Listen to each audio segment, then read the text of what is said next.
শস্য ভাণ্ডার খ্যাত বগুড়া জেলায় সারা বছর বিভিন্ন ধরনের সবজি আবাদ হয়ে থাকে। এবছর গ্রীষ্মকালীন মৌসুমেও রেকর্ড পরিমাণ জমিতে সবজি চাষাবাদ হয়েছে। এ বিষয়ে আরও জানাতে সরাসরি যুক্ত হচ্ছেন সহকর্মী আব্দুস সালাম বাবু। বাবু, এবার সবজির আবাদ কেমন হয়েছে এবং কি পরিমাণ জায়গাতে সবজি চাষ করেছেন চাষিরা? অঙ্কুর, সারা বছর সবজি চাষ হয় বগুড়া জেলায়। শস্য ভাণ্ডার খ্যাত এই জেলা, চাষিরা তাদের কোনো জমি অনাবাদি রাখে না। আমরা যে জমিতে রয়েছি সেটা কিন্তু কচু শাকের জমি, সেখানে বই কচু উৎপাদন হয় এবং এর পাশেই যে জমি রয়েছে সেটাতে করলা এবং বরবটি একসাথে চাষাবাদ হয়েছে। এখানে লাউ জমি রয়েছে, শশার জমি রয়েছে, তার পাশে পাট চাষ করা হয়েছে। তো চাষিরা তীব্র রোদে, খরায় এবং বৃষ্টি উপেক্ষা করে চাষাবাদ করে। আমরা একজন চাষির সাথে কথা বলতে চাই যে এবছর কি কি লাগিয়েছেন আর কেমন ফলন পাচ্ছেন, দাম কেমন পাচ্ছেন? আরে ঈদ লাগছে মনে, খুশির জোয়ার সবখানে। আরে ঈদ লাগছে মনে, বিকাশ পেমেন্ট সবখানে।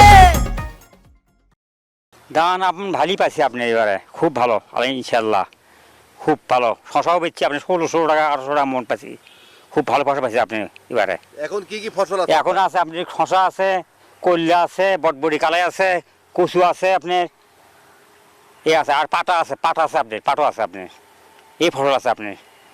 ধন্যবাদ। উনি জানালেন যে এবছর তার ফসলে বেশ ভালো লাভবান হয়েছেন এবং আপনাকে জানিয়ে রেখি যে 16 মার্চ থেকে 15 অক্টোবর পর্যন্ত মূলত গ্রীষ্মকালীন সবজির মৌসুম। শীতকালীন সবজির পাশাপাশি গ্রীষ্মকালীন সময়ে ভালো দাম পাচ্ছেন, ভালো ফলনও হচ্ছেন, যার কারণে চাষিরা আগ্রহ বাড়ছে। এবছর 175 হেক্টর বেশি জমিতে চাষাবাদ হয়েছে গত বছরের তুলনায়। 10,175 হেক্টর জমিতে এবছর গ্রীষ্মকালীন সবজি চাষাবাদ হচ্ছে।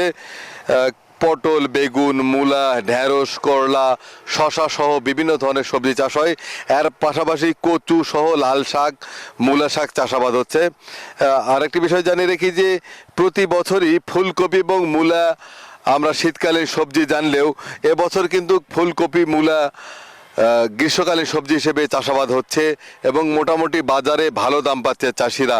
এবং তীব্র রোদ এবং খরার মধ্যেও কৃষি বিভাগ বিভিন্ন ধরনের পরামর্শ দিচ্ছে চাষিদের, যার কারণে চাষিরা ভালো ফসল উৎপাদন করছেন।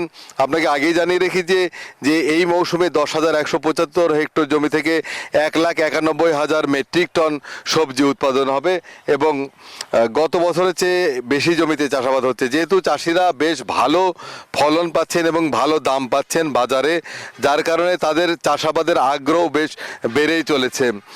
বগুড়ার হাটে বাজারে যে সবজিগুলো এখন রয়েছে, পটল, করলা, শশা সহ অন্যান্য সবজি, সেই সবজির কি দাম 50 টাকার ওপরে এবং খুচরা বাজারে সেই সবজির দাম 70 থেকে 80 টাকা কেজি পর্যন্ত বিক্রি হচ্ছে। তো জেলার কৃষি সম্প্রসারণ অধিদপ্তরের উপপরিচালক কৃষিবিদ ফিরোজ আমাদেরকে জানিয়েছেন যে তারা প্রতিনিয়ত কৃষকদেরকে বিভিন্ন ধরনের পরামর্শ দিচ্ছে এবং সবজি চাষে আগ্রহ বেড়েই চলেছে। এই ছিল বগুড়া থেকে সর্বশেষ। ফিরে যাবো স্টুডিওতে অঙ্কুরের কাছে।